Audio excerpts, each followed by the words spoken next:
Ya Nabi salam alaika, ya Rasul salam alaika, ya Habib salam alaika, salawatullah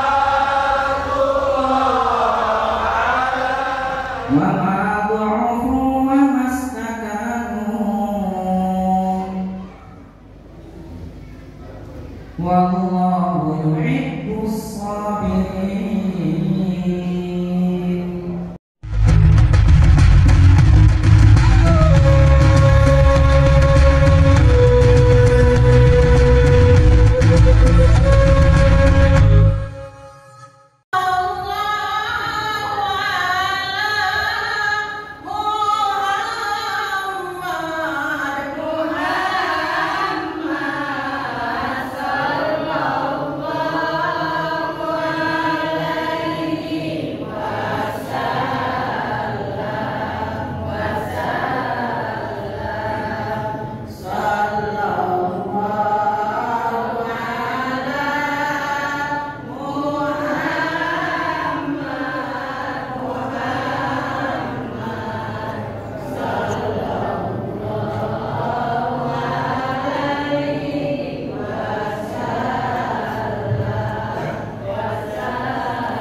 Dan saya berterima kasih kepada masyarakat Usul 7A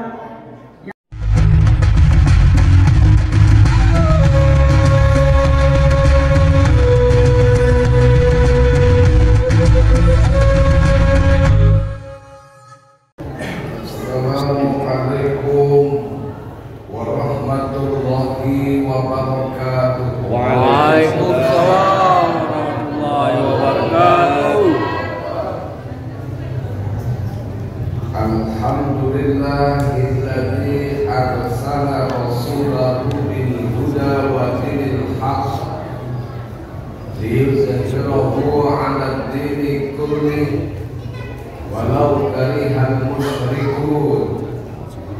Allahumma shalli wa sallim wa barik ala sayyidina Muhammad wa ala alihi wa ashabihi al-mujahidin at-taqimin, amma ba'du. Yang sama kita hormati Bapak Kepala Desa Semenciring, Bapak Sugeng Suheri. Namanya hampir lupa karena jarang ngajak makan. Kemudian Ketua MKSMN Kecamatan Sugal Kali Baru serta pengurus yang lain, itu Bapak Hendro SPDI, Ustadz Al-Mukarrom, kemudian juga ada Ustadz Samsir, ada lagi Pak Asibuan tadi, dan pengurus-pengurus yang lain, dan juga merupakan Satgas yang selalu mengawal para dai dan ustadz ketika memberikan tausiahnya. Semoga para Satgas ini diberikan umur yang panjang, murah rezekinya, sehingga Satgas ini ke depan akan lebih memiliki kekuatan. Ada lagi Badan Penampilan Masjid Huda, abang muda kami, ayahanda kami, Bapak Haji Muhammad Sidi. Insyaallah. Saya disebut insyaallah. Mudah-mudahan tiba-tiba nanti berangkat. Karena kemarin saya gitu juga, nggak tahu tentang prosesi tentang masalah haji. Sebulan tiba-tiba dipanggil oleh Kesra, langsung rekomendasi dari Bupati Desa berangkat haji. Dalam persiapan belum matang karena tidak ada informasi. Insya Allah akhirnya tertunaikan pelaksanaan ibadah itu dengan baik dan benar. Berikut adalah sahabat kami kami nih, Bapak Andri, staf DPR dari Serdang, yang insya Allah juga nanti karena beliau selalu di kantor fraksi DPR, sehingga mungkin di 2024 insya Allah juga akan mencalon anggota DPR. Ini daripada Kecamatan Suku. Kemudian para YouTuber, para bapak, ibu, sahabat-sahabat kami dari Persatuan Guru. Mudah-mudahan semua kita yang hadir dirahmati dan dimuliakan Allah, terkhusus grup Marhaban. Semoga Allah memanjangkan umur, memurahkan rezeki, dan melunaskan hutang. Hadirin, puja syukur kita kehadiran Allah yang telah mencurahkan nikmatnya kepada kita semua. Hari ini banyak saudara-saudara kita yang mungkin terbujur, terbalik di rumah sakit. Ada yang menunggu jadwal operasi, ada juga yang merasakan kesakitan akan penderitaan sakitnya itu. Tapi alhamdulillah, malam ini kita bisa bertemu, berkumpul di masjid yang mulia ini di dalam rangka memperingati hari kelahiran Rasulullah Sallallahu Alaihi Wasallam. Salawat yang akmal kepada Sang Habibullah Nabi kita Muhammad Sallallahu Alaihi Wasallam yang telah diutus ke dunia ini, lain dan tidak bukan adalah untuk menghantarkan umat manusia dari alam kejahiliahan menuju kepada alam keislaman. Semoga nanti di akhirat kita semua diakui sebagai umatnya dan mendapatkan syafaat serta pertolongannya. Hadirin, malam ini kita sudah berada di tanggal 12 Rabiul Awal menurut tahun Hijriah. Kita diingatkan dengan satu peristiwa yang amat bersejarah. Itulah lahirnya sang pemimpin umat, sang Habibullah, Nabi kita Muhammad Sallallahu Alaihi Wasallam. Maka banyak orang menyebut bahwa malam ini merupakan malam Maulid Nabi. Ada yang ngomong ini Maulid, ada pula yang ngomong ini Maulud, dan ada juga yang ngomong ini adalah Mulud. Ada 3 kata yang selalu terdengar kita dari umat Islam ketika datang hari kelahiran Rasulullah. Ada Maulid, ada Maulud, ada Mulud. Ibu biasa nyebutnya apa nih? Maulid. Kalau Maulid itu artinya hari kelahiran. Berarti inilah pas tanggal 12 Rabiul Awal. Kalau Maulud itu yang dilahirkan. Siapa yang dilahirkan pada tanggal 12 Rabiul Awal tahun gajah ini? Nabi kita Muhammad Sallallahu Alaihi Wasallam. Kalau Mulud ini artinya cangkem.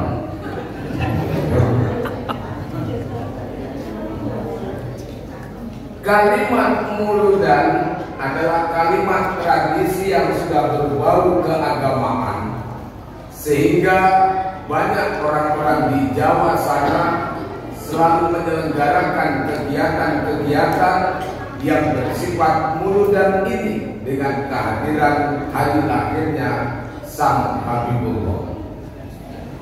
Nah, Rasulullah Sallallahu Alaihi Wasallam, beliau dilahirkan ke dunia ini memiliki pribadi dan akhlak yang sangat mulia.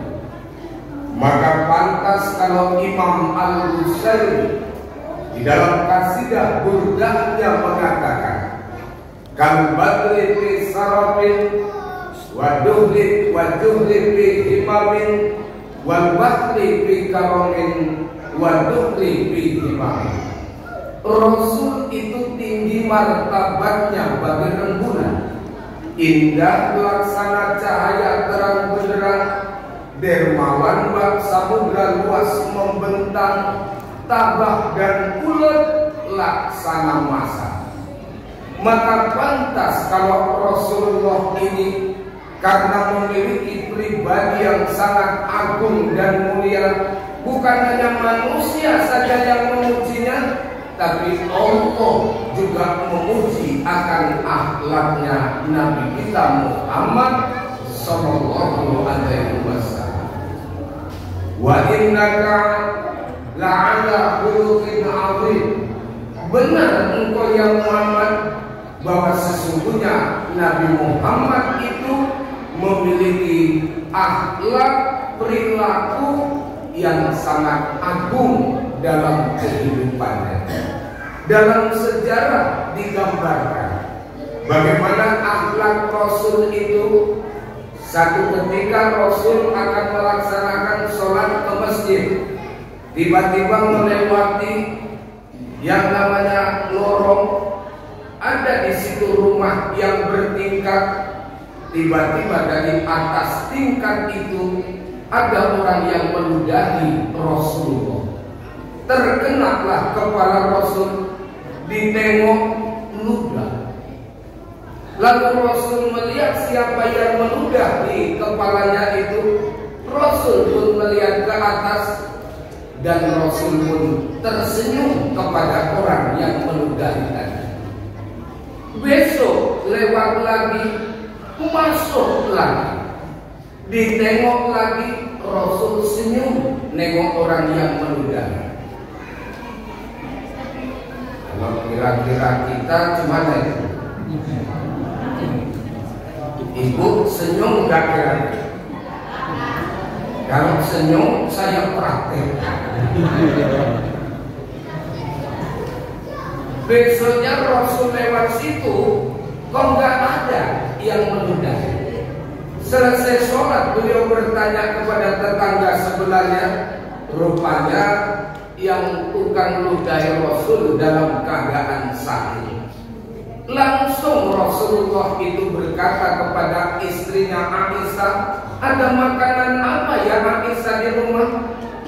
Bungkuskan." Kemudian Rasul pun membawa makanan itu datang ke tempat orang yang meludahi tadi. Ketok pintu, tok. Kata yang di dalam, silakan masuk. Pintu gak dikunci. Siapa yang datang? Nabi menjawab, langgananmu. Langganan apa ini kan?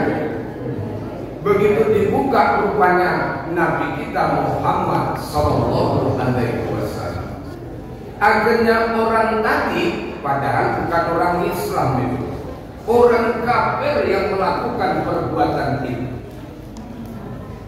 Kemudian orang kafir itu pun berkata, "Ya Muhammad, kamu selalu saya ludahi. Bahkan ketika saya sakit belum ada tetangga kanan kiri yang datang kepada saya. Tapi justru kamu yang selalu saya sakiti. Kamu yang datang duluan. Mulai hari ini saksikan ya Muhammad, saya memeluk Islam dan mengucapkan 2 kalimat syahadat." Itulah prosesi akhlak yang dilakukan oleh Rasulullah sehingga agama Islam ini bisa berkembang. Urutannya adalah akhlakul karimah. Ada satu lagi menyangkut tentang cerita akhlaknya Nabi. akhlaknya Nabi.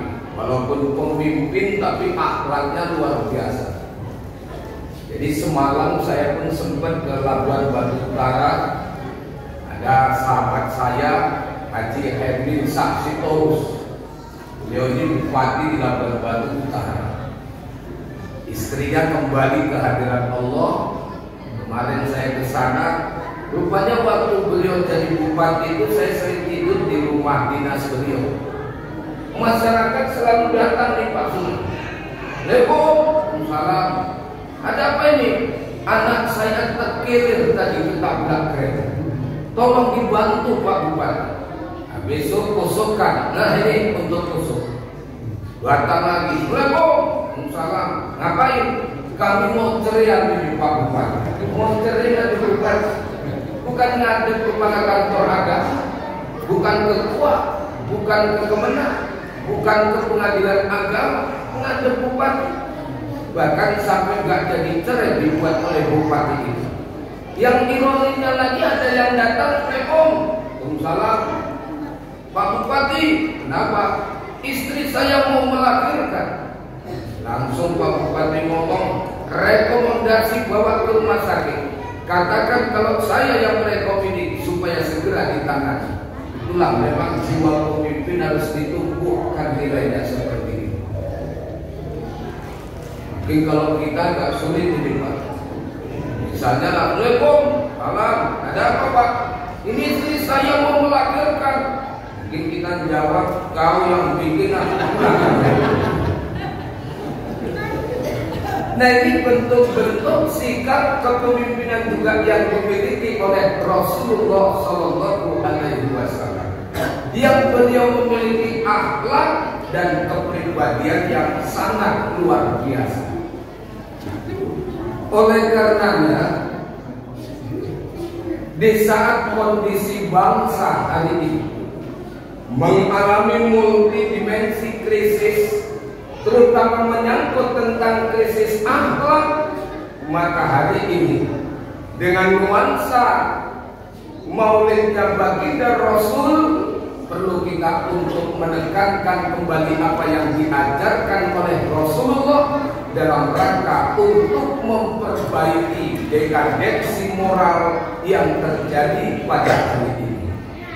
Lalu akhlak ini ada bagian-bagiannya. Pertama, akhlak kita ini kepada Allah. Rupanya kita diajarkan juga untuk berakhlak kepada Allah. Kenapa kita perlu berakhlak kepada Allah? Karena kita dihadirkan di dunia ini memiliki tujuan. Tujuannya apa, Bu? Tujuannya apa? Mau jadi kaya? Mau tinggi jabatan setinggi-tingginya? Tujuannya tidak lain adalah untuk ibadah. Kalaupun kita jadi orang kaya, kekayaan kita sebagai sarana untuk ibadah. Kalaupun kita punya jabatan tinggi, jabatan itu pergunakan sebagai sarana untuk ibadah. Tapi dalam konteks ketika kita beribadah, kenali dulu sama siapa kita beribadah. Itu makanya kalau dalam istilah ngaji thariqah diajarkan kalimat man arafa nafsa faqad arafa rabbah. Siapa yang mengenal dirinya pasti dia akan kenal sama Tuhannya. Banyak orang yang bahas ini bukan hadis.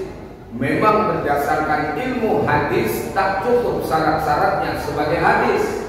Tapi sesungguhnya orang alif billah thariqah yang bermimpi ketemu Rasulullah dan Rasul mengucapkan kalimat ini, maka kalaupun ada yang mengatakan ini adalah hadis Nabi, benar adanya secara pandangan spiritual yang ada.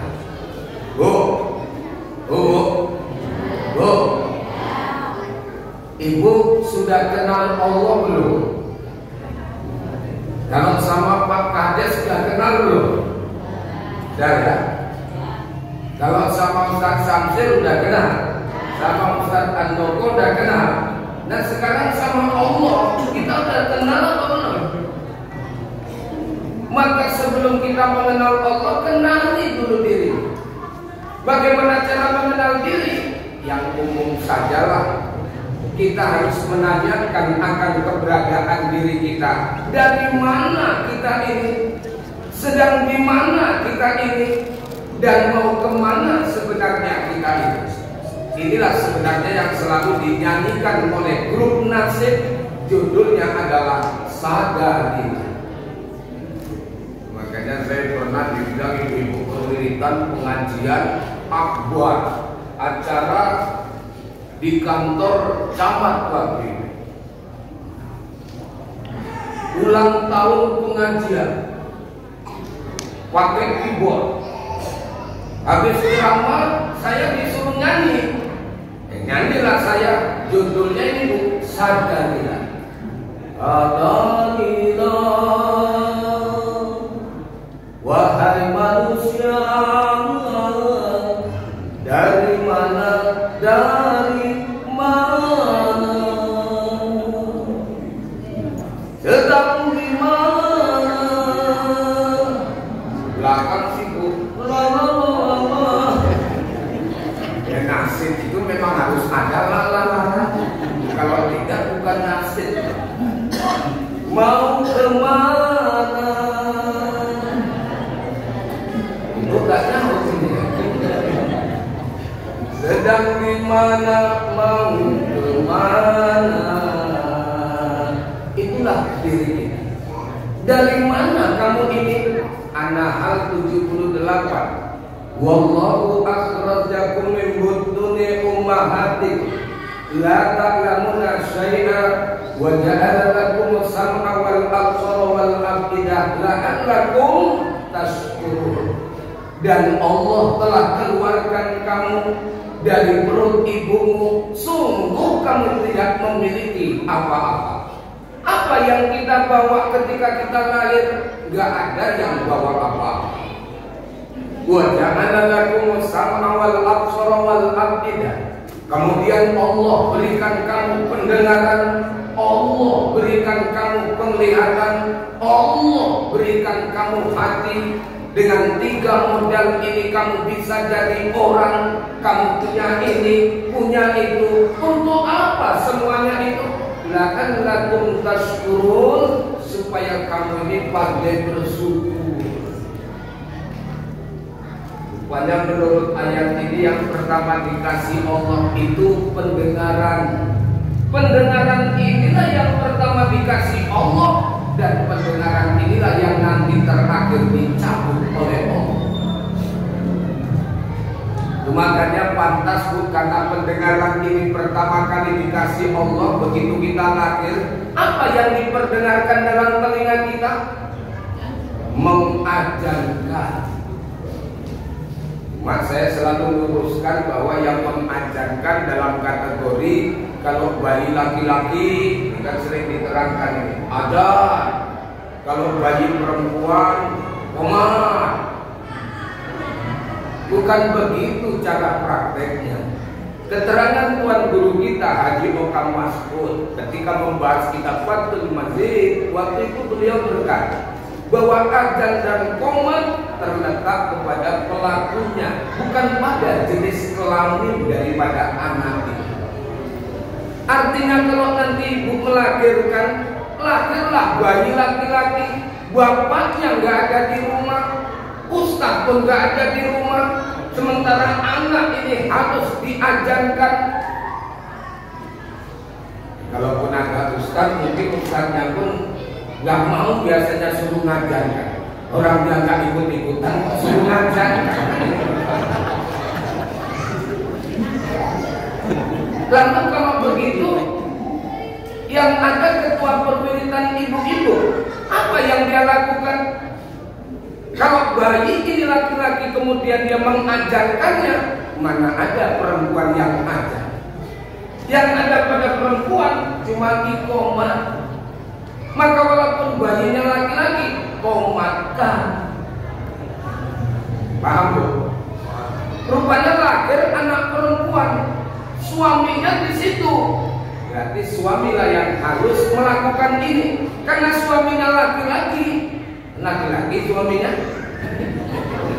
Anak yang dilahirkan perempuan, maka dia pun mengajarkannya, bukan mengikomahkannya. Maka secara dasar hukum fikih bahwa pelaksanaan azan dan qomat bukan terletak kepada jenis kelamin anak yang lahir, tapi tergantung kepada jenis kelamin orang yang melakukannya. Perlu diluruskan ini.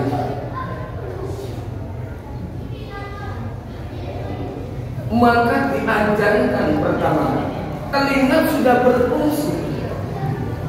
Makanya kan ada Bu, kalau ada bayi yang lahir begitu diajarkan tadinya dia nangis, begitu diajarkan terdiamlah. Apalagi ditengok, waktu itu mata sudah bisa melihat, ditengok, di mana di dinding-dinding itu tidak ada lagi istilah gantungan-gantungan, bayaran kredit. Anak itu akan tenang kelihatan. Kadang-kadang kan gitu ya. Nah, telinga awal diperdengarkan Allah, diajarkan, dan telinga itu pula yang terakhir diambil oleh Allah, sehingga ketika dia dalam keadaan sakaratul maut, memang seluruh jasad sudah tidak berfungsi lagi. Bahkan mata sudah nampak mulai kabur melihat orang-orang yang berdatangan. Lidah juga ngomong akan terasa keluh, tapi telinganya masih tajam waktu itu. Maka ajaran Nabi suruh kita untuk mentalkinkannya. Padahal kalau hadis Nabi bilang ajarilah orang yang mau mati dengan talqin la ilaha illallah, sebenarnya bukan ketika dia dalam keadaan sekarat itu kita ajarkan, tapi selagi masih sehat dan masih kuat seperti kita inilah, kita harus belajar akan makna talqin itu. Sehingga ketika kita berzikir bukan hanya sekedar mendapatkan nilai pahala, tapi zikir ini akan berpengaruh terhadap sikap dan kepribadian kita, perilaku kita. Karena persoalan akhlak ini bukan pada zahiriyah, tapi kepada bentuk nilai batiniah kita. Makanya betul kata Nabi, hadisnya Muslim, hadis Bukhari nomor 55 kalau tidak salah, kalau Muslim 1596. Apa bunyi hadis itu? Inna bil jasadi mudghah wa idza salat jasadu kulluhu wa idza fasada jasadu kulluhu ala wa hiya qalbu. Di dalam dirimu itu ada segumpal daging. Kalau daging itu baik, baik perilakumu. Tapi kalau daging itu buruk, jahat perilakumu. Apa yang segumpal itu? Ada wa hiya qalbu, itulah hati. Makanya besok kan mau berangkat ke Sibolangit, nanti kan lewat Tekongan. Di Tekongan itu Bapak baca, pasti tertulis di situ hati-hati. Enggak ada tulisan itu bertulis mata, tapi hati yang menjadi sasaran kita. Nah makanya cerminan akhlak yang ditunjukkan kepada Rasul ini tidak lain adalah persoalan dalam, persoalan hati. Karena akhlak itu lahir dari dorongan jiwa kita untuk melakukan hal-hal kebaikan yang tidak dimotivasi baik dari bentuk yang luar itu tadi. Misalnya misalnya ibu berinfak. Berinfak itu memang tidak ada orang yang mengatakan, memberikan motivasi orang yang berinfak pahalanya besar. Orang yang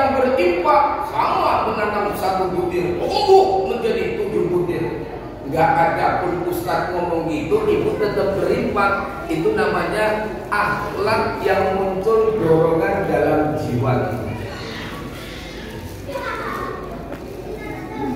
Orang-orang yang seperti itu biasanya ikhlas dalam beramal ibadah.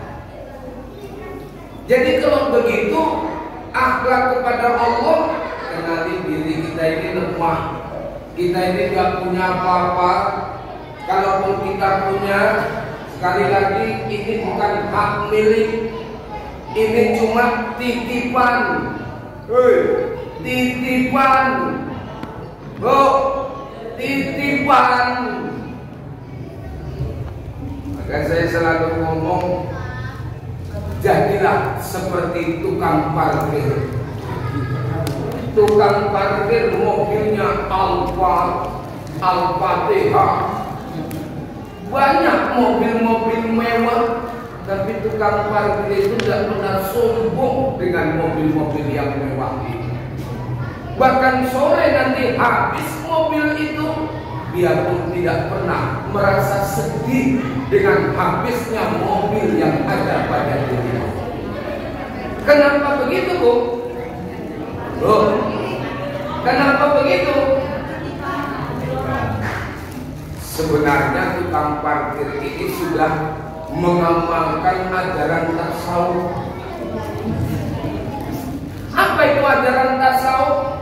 Merasa diri tidak pernah memiliki, tapi merasa diri cuma dititipi. Betul apa betul? Nah kalau begitu, jabatan kepala desa titipan, anggota DPR titipan, rumah rumah titipan, anak-anak titipan, suami titipan. Makanya saya selalu ngomong, kalau ibu gak sempat ngurusnya, boleh dititipkan sama yang lain. Kalau gak sempat ngurusnya, ya kan ibu-ibu kan ngasih sarapan gak sempatan kan, itu berarti gak siap ngurus. Nah inilah keberadaan kita lemah posisi, gak punya apa-apa, dan pulang nanti kita juga nggak membawa apa-apa dalam kehidupan di dunia ini. Itu makanya alangkah sedihnya orang-orang yang hidup di dunia ini. Dia hanya pergi pagi pulang sore, peras keringat banting pulang, hanya untuk mencari harta nilai keduniaan ini.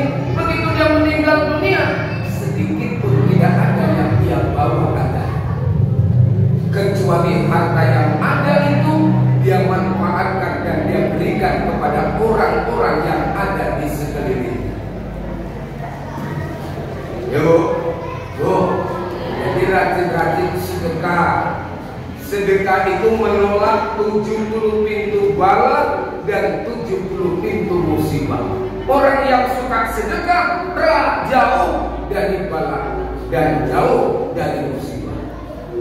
Makanya kalau bapak misalnya bisa dengerin, besok datanglah ke kuburan. Ngapain orang-orang yang berada di dalam kubur itu terus mendoa kepada Allah, ya Allah, hidupkan saya sedetik saja, semenit saja. Mau ngapain? Bukan saya mau sholat, bukan saya mau haji, bukan saya mau puasa, tapi saya mau sedekah. Kenapa? Karena sedekah ini penghambat siksa kubur. Itu makanya kata kita perukunan, malam pertama di alam barzakh merupakan malam yang sangat menyeramkan. Malam pertama, misalnya ini ada yang tinggal tadi, malam ini masuk malam pertama, menyeramkan. Malam pertama. Malam pertama. Bu ingat apa ini orang malam pertama? Malam pertama di kuburan.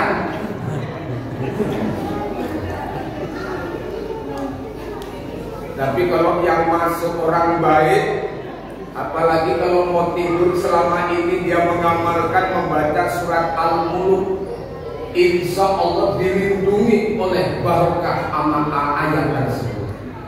Malaikat kalaupun kita salah mau mukul ayat tersebut yang akan mengitari kita, dan malaikat sulit untuk mengadakan penyiksaan bagi jenazah yang masih hidupnya. Selesai sholat isya mau tidur, dia baca surat Al-Mulk. A'udzu billahi minasy syaithanir rajim. Bismillahirrahmanirrahim. Al-Mulk.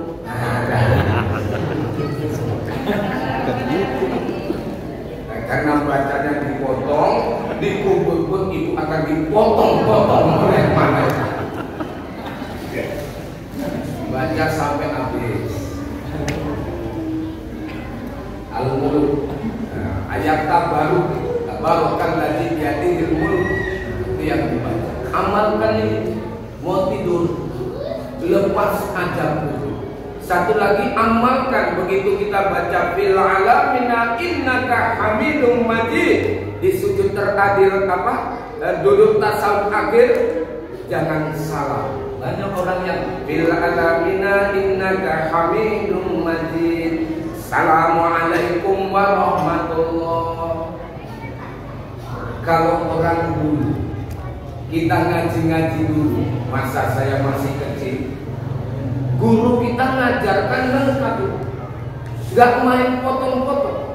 Begitu selesai fil alamina innaka hamidum majid, baca doa, Allahumma inni a'udzu bika min adzabi jahannam wa min adzabil qabri wa min fitnatil mahya wal mamat wa min syarri fitnatil masiihid dajjal. Baru salah.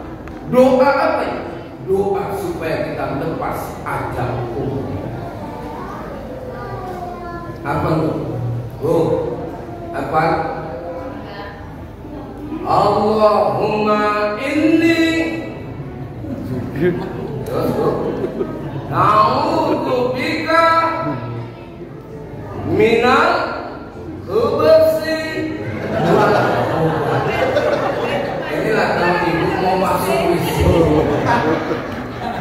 ini masuk kuburan kok dibaca. Cari di buku-buku lama jumpa. Jadi kalau di dalam kitab Sabilul Muhtadi Tuan Arsad Al-Bajjali itu juga ada doa ajaran Rasulullah ketika kita sebelum memberikan salam. Doa ajab kubur. Maka orang-orang yang mati itu pada malam pertama bantu dengan apa? Dua dijelaskan dalam kitab kerukunan itu. Pertama, sholatkan hadiah kepada ba'da maghrib, selesai sholat maghrib, sholat sunat hadiah. Soli sunatan hadiahkan khususon ila ruhi, siapa sebut nama. Rok'ataini adaan billahi ta'ala. Nanti di rakaat pertama selesai Fatihah, baca surat At-Takatsur sebanyak 11 kali. Setelah itu surat Al-Ikhlas 11 kali. Setelah itu doakan dia. Setelah itu kuburnya akan didatangi oleh 1000 malaikat, di mana malaikat itu menjadi penerang dalam kuburnya sampai ditiupkannya sangkakala. Berarti sampai hari kiamat. Sholat sunat hadiah. Kedua, rajinkan sedekah untuknya. Sedekah terus. Kalau nanti misalnya anak-anaknya orang tua meninggal dalam keadaan meninggalkan warisan, misalnya jual, sebagian infakkan ke masjid untuk orang tua saja. Dan sampai sekarang pun Bu, kalau kita misalnya infak, niatkan untuk pahalanya kepada kedua orang tua. Kalau mertua ya sama, orang tua kita juga. Walaupun mungkin warisannya belum dibagi-bagi, tapi doakanlah. Karena orang tua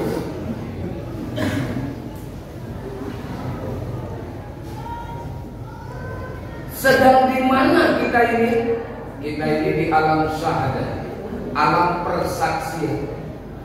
Setelah di perut kita bersaksi kepada Allah, begitu kita lahir pun kita tetap melihat akan persaksian itu akan keberadaan Allah. Mau kemana kita ini? Kita ini bakal pulang. Bakal pulang. Bakal pulang. Kita semua ini bakal mati. Kadang-kadang gak sakit pun kalau memang sudah ajal mati. Kadang-kadang sakit pun dia kalau belum ajal juga gak mati. Kalau belum ajal.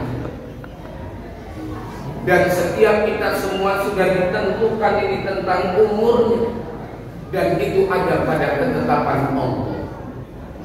Makanya kalau kita ini orang yang bertauhid, kita yakin tentang rukun iman, percaya kepada takdir baik buruk semua datangnya dari Allah, kita harus memiliki satu kesatuan yang kuat dalam jiwa kita, bahwa apapun yang terjadi tak terlepas dari izinnya Allah.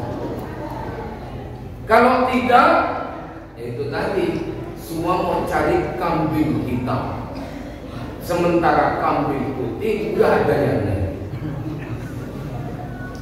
Kembalikan urusan kepada Allah. Karena kalau dalam surat Yasin ibu baca di terakhir itu apa? Tidak aroda syai'a an yaqula kun. Kalau Allah sudah berkehendak, semua itu pasti terjadi.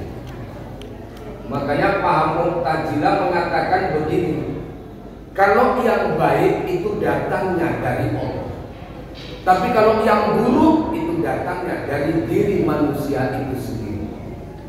Kalau pandangan hakikat ini salah. Kenapa salah? Karena kalau yang buruk datangnya dari manusia, Allah berarti tak mampu membuat yang buruk, berarti Allah lemah. Kalau lemah, berarti dia tidak pantas disebut sebagai Tuhan.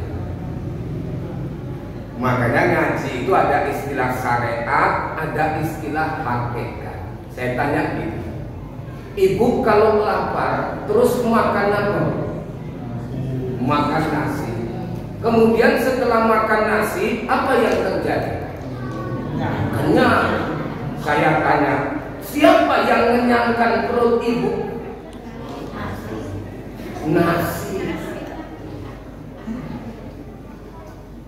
Nasi memang iya. Kalau Allah bu mengenyangkan perut ibu enggak? Kalau nasi yang mengenyangkan, berarti nasi lebih hebat daripada Allah. Berarti kita sudah musyrik menduakan Allah. Satu sisi Tuhan kita Allah, satu lagi Tuhan kita nasi. Nah, makanya harus dipilah. Kalau dijawab, Bu, ibu makan kemudian kenyang. Siapa yang mengenyangkan? Secara syariat nasi yang mengenyangkan, tapi secara hakikat Allah yang mengenyangkan. Paham itu maksudnya? Secara syariat itu secara ikhtiar dan usaha, tapi secara hakikat itu semua ada di tangan Allah. Jangan terus dijawab nasi, hati-hati. Kadang-kadang kan kita selalu memuji, wah dokter ini hebat, sakit apapun bisa sembuh. Terakhir ibu berobat di mana bu ibu sembuh? Dokter. Dialah sebagai penyembuh. Memang hebat dokter itu. Awas ngomong ini jangan sampai kemari. Karena kalau sampai kemari itu bisa mendatangkan kekufuran dalam kehidupan. Maka kufur ini orang jadi kafir ada tiga nih. Satu kafir dengan lisan, kedua kafir dengan i'tiqad, yang kedua kafir dengan perbuatan. Saya pernah ngisi maulid di satu tempat, anak-anak ini pun menyiapkan drama. Anak-anak remaja masjidnya aktif. Itu yang membuat ustadz terakhir ya duduk terus nunggu. Jadi begitu masuk ustadz pulang semua terakhir karena kemalam. Perbaungan lah itu hobinya. Kalau di tempat-tempat lain memang guyup, remaja masjid sana hadir, kemari, hadir, ramainya minta ampun. Ustadz belum naik, udah berkurangan. Sudah sono, nggak ada ya Pak. Saya masih ceramah, anak-anak remaja masjid berkurangan. Angkat tangan pula, buat Ustadz.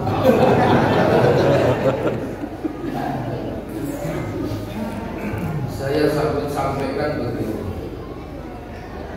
Orang Nasrani ketika pidato atau khutbah yang namanya pendetanya, remajanya ini aktif mendengarkan, dan tidak ada yang pulang satu orang, dan tidak ada yang keluar dari gereja.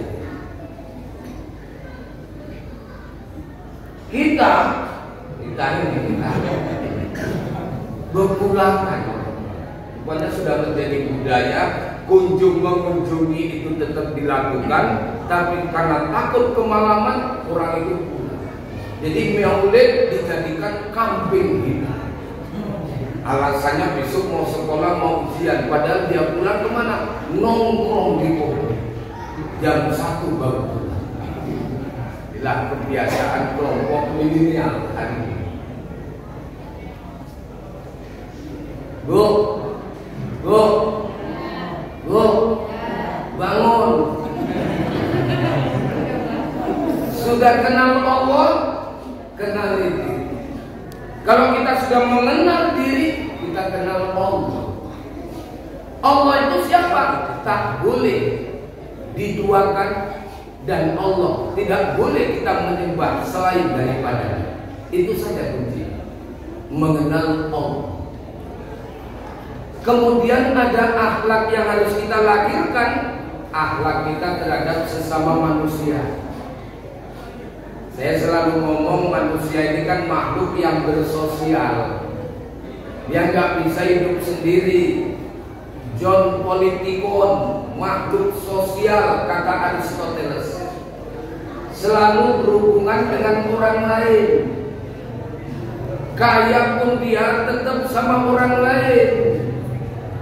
Tinggi pun jabatannya tetap butuh sama orang lain. Apalagi kalau sudah mau pemilu, butuh tim sukses. Timnya yang sukses, awak nggak sukses.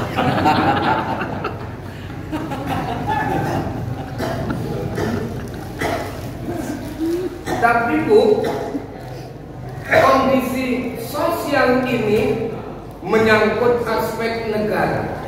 Negara ini akan baik masyarakatnya ya kalau kita yang di bawah ini masyarakatnya baik, dan masyarakat ini juga akan menjadi baik dalam satu tatanan yang terkecil yang disebut dengan pendidikan informal. Sebuah tatanan rumah tangga itu baik, maka masyarakat baik, bangsa pun akan menjadi baik.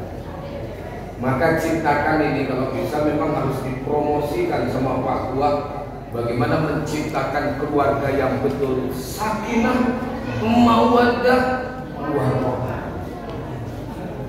Selama ini kan kadang-kadang cuma pidato-pidato saja. Semoga kedua mempelai menjadi rumah tangga yang sakinah, mawaddah, warahmah. Apa buktinya les itu? Kurang apa tuh? Terakhir supaya terjadi KDRT dalam rumah tangga. Kalau tahu gitu bagus kita yang masuk. Cuma bayangkan. Makanya ciptakan keluarga sakinah mawaddah. Ini ada program tadi yang dibuat di desa Semenciri apa namanya? Gerakan peduli Gerakan sedekah Rp1.000.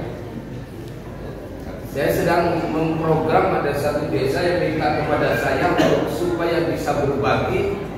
Program dulu pernah diciptakan masa Orde Baru, namanya beras juta.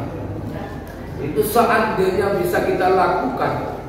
Bahkan ada satu daerah di daerah Medan itu, kalau nggak silap, daerah dekat Belawan sana, yang sudah berhasil. Masyarakat itu kalau hari Minggu mereka bergerak minta beras secangkir kepada masyarakat. Dikumpulin, nanti didata di masyarakat itu siapa yang kira-kira layak untuk dikasih. Dan sekarang yang dikasih itu bukan lagi dikasih, malah ngasih. Sampai saya dengar katanya Pak Bobi wali kota mau turun ke daerah itu kok mereka bisa berhasil menjalankan program. Mungkin aku berpikir untuk di desaku mau jalankan. Cocok dengan situasinya. Minggu kita kumpul beras ini, Jumat gerakan Jumat itu kita serahkan. Caranya bagaimana? Cara menyerahkan yang orang-orang yang dapat kumpulkan di kantor desa. Bikin pengajian Jumatan di sana. Setelah pengajian kasih beras. Ngaji dapat. Ya, maksudnya yang sesuai didata oleh kepala dusun.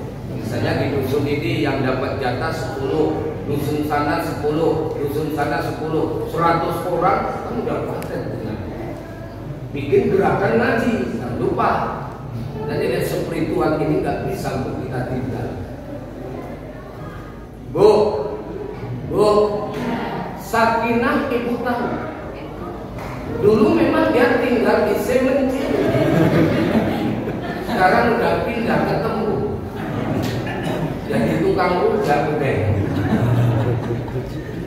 Sakinah itu rumah tangga yang tenang. Yang kita cari dalam hidup ini kan bukan senang, tapi tenang. Memang sih jadi orang kaya itu senang, tapi apakah dia tenang dengan hartanya? Contoh adalah Pak Sugeng, kita punya jabatan. Memang senang, tapi apakah senang dengan jabatannya? Belum tentu. Apalagi yang datang wartawan, entah apa-apa aja, nggak bawa ketenangan. Masuk lagi proposal, nggak tenang. Jadi rumah tangga yang mau diciptakan, mau dibangun ini yang seperti apa? Yang tenang. Ibu nengok suami tenang, suami nengok istri tenang, sambil tengok-tengokan, sama-sama senyum tenang. Kan ada yang suaminya nengok, istrinya ngomong, apa tengok-tengok? Suaminya berpikir ini anak PP ranting mah. Gak tenang rumah tangga.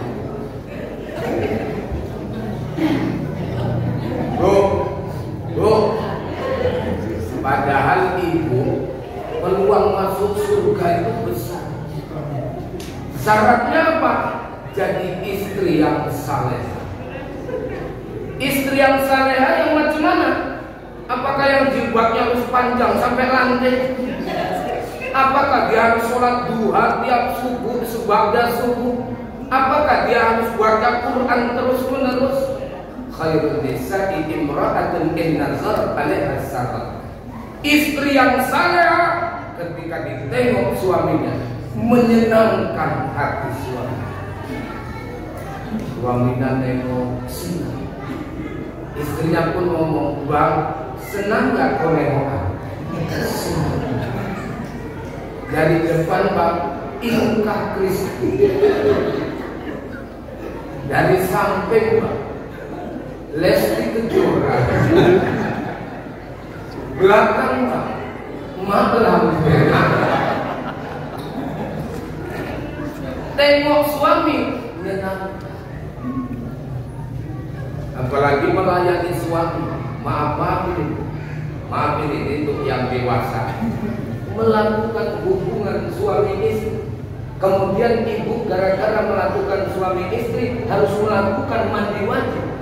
Tahu ibu mandi wajib itu pahalanya lebih baik daripada bersedekah 1000 ekor onta untuk perang fisabilillah.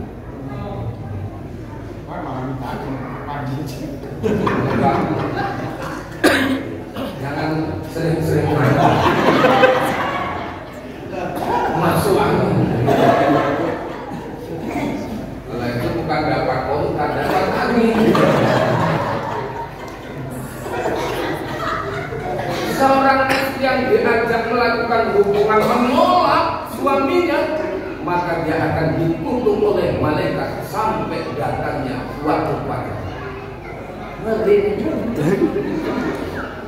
Maka sampai Nabi mengungkapkan, layanilah suamimu walau di atas kendaraan onta. Kendaraan onta gimana? Seperti kadang-kadang istri-istri sekarang sama suami kadang-kadang kurang mengerti. Bapak bilang apa? Melawan. Memang iya.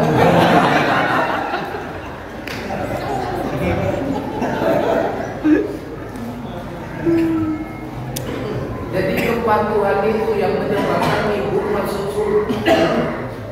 Hargai dan hormati. Makanya saya selalu ngomong, ngasih teh manis untuk suami ini kita yang buat dan kita yang nyiapkan, diminum sama suaminya 1 teguk, pahalanya lebih baik daripada sholat sunat selama setahun. Datang suaminya minumnya pun sikit-sikit. Berapa teguk yang dilakukannya, berarti begitulah pahala yang ibu dapat. Habis bikinkan lagi sorong. Insya Allah seminggu kencing manis. Kencing manis sampai Pak diabetes, sakit gula. Saya kan kalau orang jumpa jamaah udah lama gak ketemu, Ustaz sakit gula. Dan saya periksa ke dokter gula. Dibilang dokter, Ustaz nggak kena gula, cuma kena gula. Jadi itu yang diungkap LP Sukses, kenapa suamimu tak pulang ke rumah kalau kau tidak suguhkan gula? Masalah.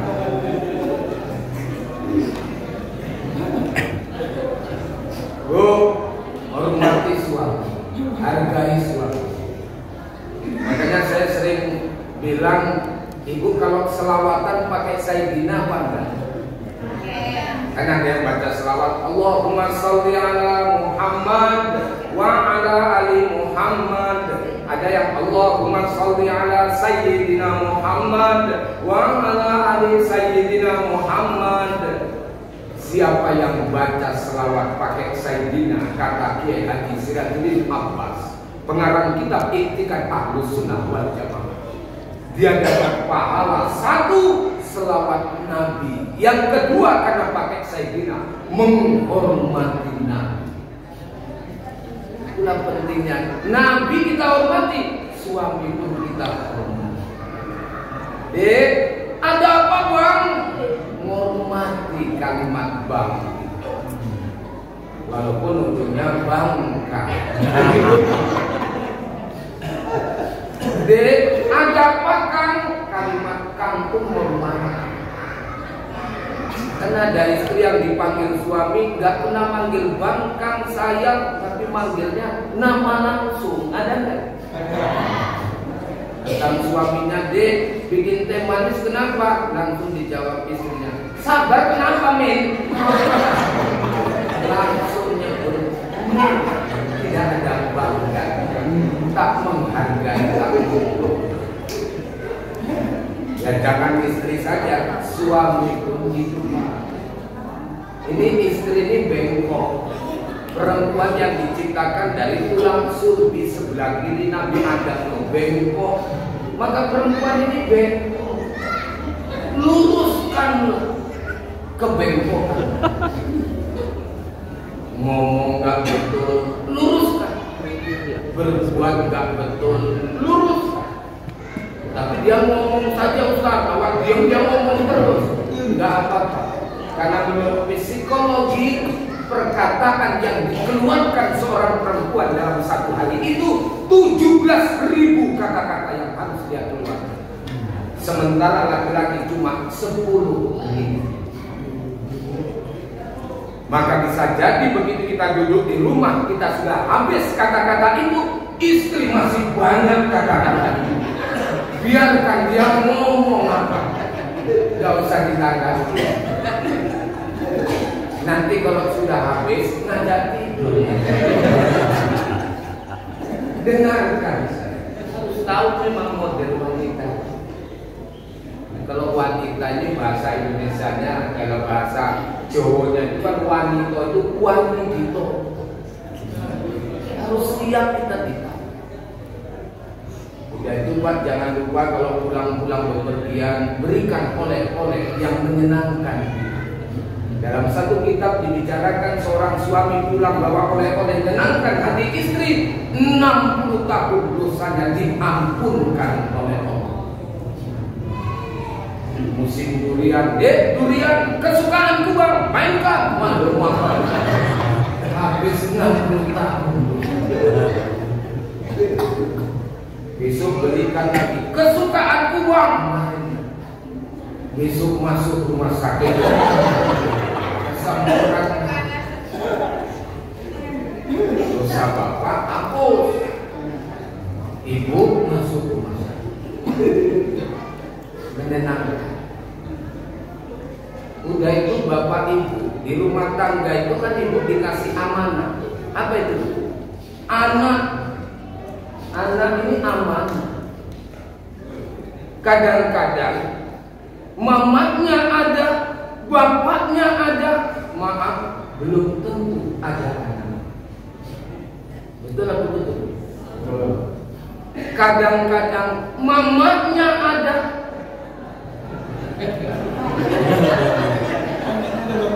bapaknya tapi aman. Karena Nabi siapa yang gak punya bapak? Nabi Isa. Kenapa Siti Maryam bisa hamil? Karena Allah berkehendak. Makanya ketika diberitakan malaikat kepada Siti Maryam, Maryam keheran-heran, tak ada suami, kenapa bisa hamil? Karena Allah mengizinkan. Itulah Siti Maryam. Dan anak-anak remaja kita hari ini gak mau kalah kadang sama Siti Maryam. Ini yang jadi masalah. Bu, ini anak-anak yang hadirin yang kecil-kecil, remaja-remaja, ini generasi 2-30 tahun akan datang. Kalau kita mau melihat Indonesia ke depan, lihatlah kelompok milenial hari ini. Nah kalau milenialnya sering duduk ini maksudnya. Kadang di kopi itu dari mulai maghrib sampai malam, terus begitu saja. Ini jadi masalah bangsa ini. Ya kita nggak boleh artinya menyalahkan, tidak, tapi minimal ada keseimbangan. Ngaji ya iya, ngopi ya iya. Awak sendiri suka ngopi. Dan memang kita cita-cita mau buka warung kopi. Jangan ngopi. Karena penghasilannya besar. Kalau kita untung 100 juta saja, Bu, untuk yang kerja 30 juta, untuk awak 20 juta, yang bisa berapa? 40 juta kita berikan beras, kita bagi-bagi ke masyarakat. Kenapa tidak bisa? Keuntungan. Ya Bu, hei, ini anak dijaga. Saya dulu waktu mahasiswa tahun 93 turun ke Sunggal, turun ke Hamparan Perak, Kalau ke Sunggal saya sama Pak Suyati di Medan Negeri. Beliau kerja di PNS Polda. Beliau itu kan suka mengadakan kaderisasi pesantren film, menyiapkan generasi ke depan. Nah, hari ini generasinya sudah hancur-hancuran, malah pesantren filmnya tidak ada. Perlu dibangkitkan kembali, mendidik anak-anak kita supaya jadi anak yang soleh dan soleh. Itu makanya kalau kita punya anak begitu lahir, apa itu? Potongkan kambing, akekahi. Akekahi. Kalau di bapak nggak ada rezeki, waktu pas sunat akekahi. Nggak ada juga waktu mau nikah akekahi. Nggak ada juga terakhir sudah besar begini, sudah punya anak belum akekah, ada rezeki beli kambing akekah. Kenapa? Karena akekah akan mendatangkan keberkahan bagi sang anak, dan satu sisi ketika dia mendoakan orang tuanya, doanya itu akan cepat sampai dengan akhir. Kambing kan banyak nih di tanah-tanah barat.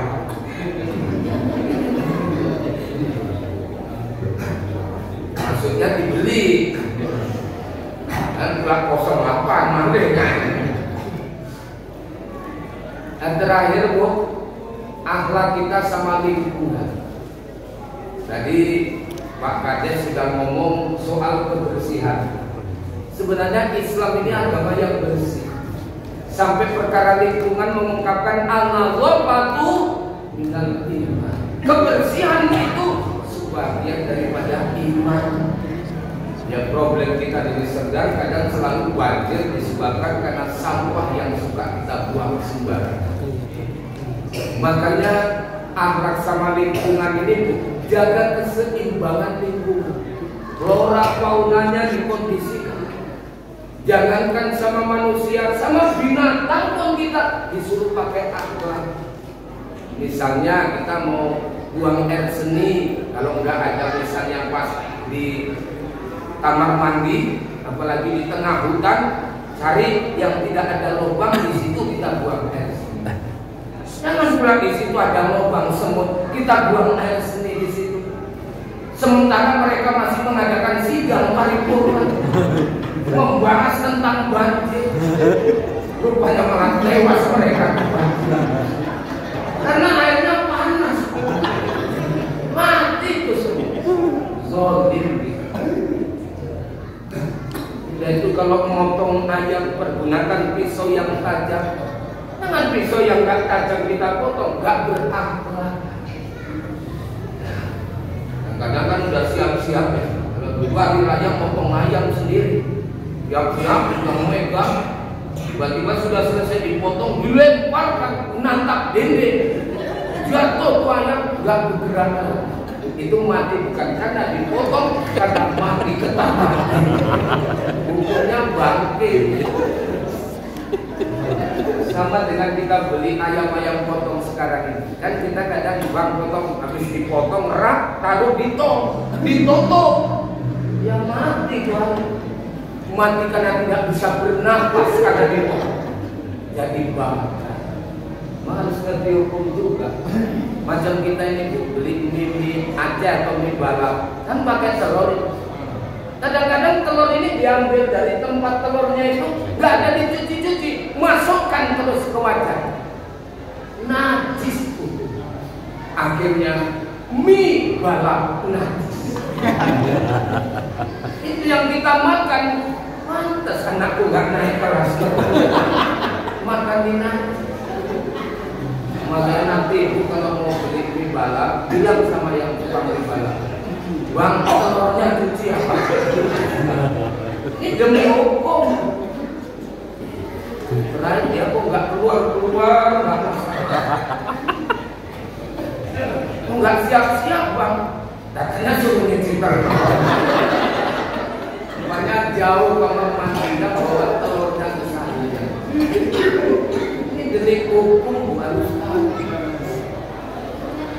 Ini peduli terhadap lingkungan, akhlak kita terhadap lingkungan. Mudah-mudahan ketika akhlak ini kita sosialisasikan dalam kehidupan kita, insya Allah nilai-nilai keumatan yang khair, yang baik akan kita dapatkan. Inilah maulid kita malam ini. Mudah-mudahan bermakna dari rangkaian-rangkaian yang kita ungkap.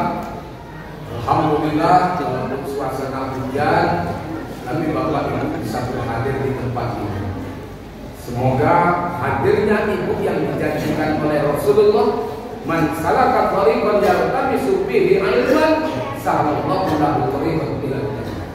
Siapa yang meringankan langkahnya hadir ke masjid dalam rangka mendengarkan tausiah, insya Allah nanti Allah mudahkan jalan kita untuk masuk ke dalam surga. Amin.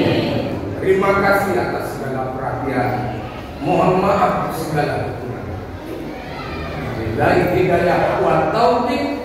Wallahu muwaffiq ila aqwamit thoriq.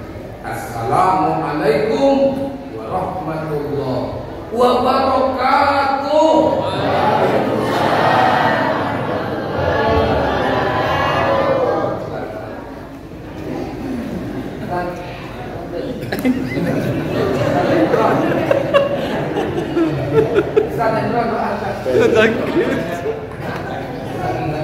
Lagi guys. Kalau sudah banyak Ustaz oper saya main bola. Mix serahkan kepada Ustaz yang dilemparkan kembali kepada Pak Ibu Barangkan. Nah kita kemana? Semoga dengan doa ini berkah pertemuan kita. Dan ketika kita pulang tidak ada shock yang terbuka.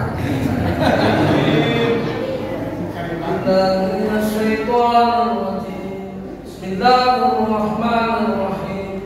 Alhamdulillahirabbil alamin. Hamdan syakirin, hamdan na'imin, hamdan yuafi ni'amahu wa yukafi majidah. Ya Rabbana lakal hamdu kama yanbaghi li jalalika wajhikal karim wa 'azimi sultan. Subhanaka la nuhsi sana'an 'alaika anta kama asnaita 'ala nafsik. Wa lakal hamdu qabla ridha, lakal hamdu ba'da ridha, wa lakal hamdu idza radita anta daiman abada. Allahumma ighfir lana dhunubana wa liwalidayna warhamhuma kama rabbayana shaghira. Ya ilahi jalatina wa liwasyahidina wa lijami'il mu'minina wal mu'minat wal muslimina wal muslimat al-ahya'i minhum wal amwat. Ya Allah, ya Tuhan kami, malam ini kami berkumpul di tempat ini ya Allah, dalam rangka memperingati maulidnya junjungan kami Rasulullah Muhammad sallallahu alaihi wasallam. Ya Allah, tumbuhkan kecintaan kami kepada Nabi kami ya Allah, kami bersolawat kepadanya ya Allah. Ya Allah, tumbuhkan kecintaan anak-anak kami kepada Nabi kami ya Allah, supaya anak-anak kami menjadi anak yang soleh dan soleha ya Allah. Rabbana taqabbal minna du'ana innaka antas samiul alim. Rabbana atina fid dunya hasanah wa fil akhirati hasanah wa qina adzabannar. Wa sallallahu alaihi walhamdulillahi rabbil alamin. Allahumma shalli ala